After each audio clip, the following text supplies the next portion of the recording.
আসসালামু আলাইকুম। আজকে একটি গুরুত্বপূর্ণ ভিডিওতে আপনাদের স্বাগত জানাচ্ছি। আজকে আমি আপনাদের দেখাবো একটি ইটের দেওয়ালে কত পিস ইট লাগবে। ধরে নিন এই দেওয়ালটি আছে 12 ফিট লম্বা বা দৈর্ঘ্য, আর এই দেওয়ালের হাইট হলো উচ্চতা 9 ফিট।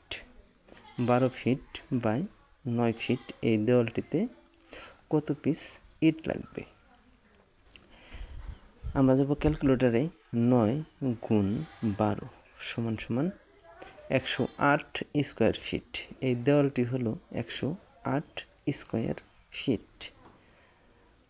5 ইঞ্চি গাঁথনিতে প্রতি স্কোয়ার ফিটে ইট লাগে 5 পিস, আর 10 ইঞ্চি গাঁথনিতে প্রতি স্কোয়ার ফিটে ইট লাগে 10 পিস।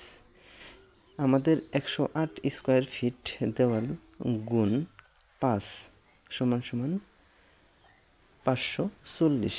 এই দেওয়ালটিতে ইট লাগবে 540 পিস। ভালো লাগলে চ্যানেলটি সাবস্ক্রাইব করবেন ইনশাআল্লাহ।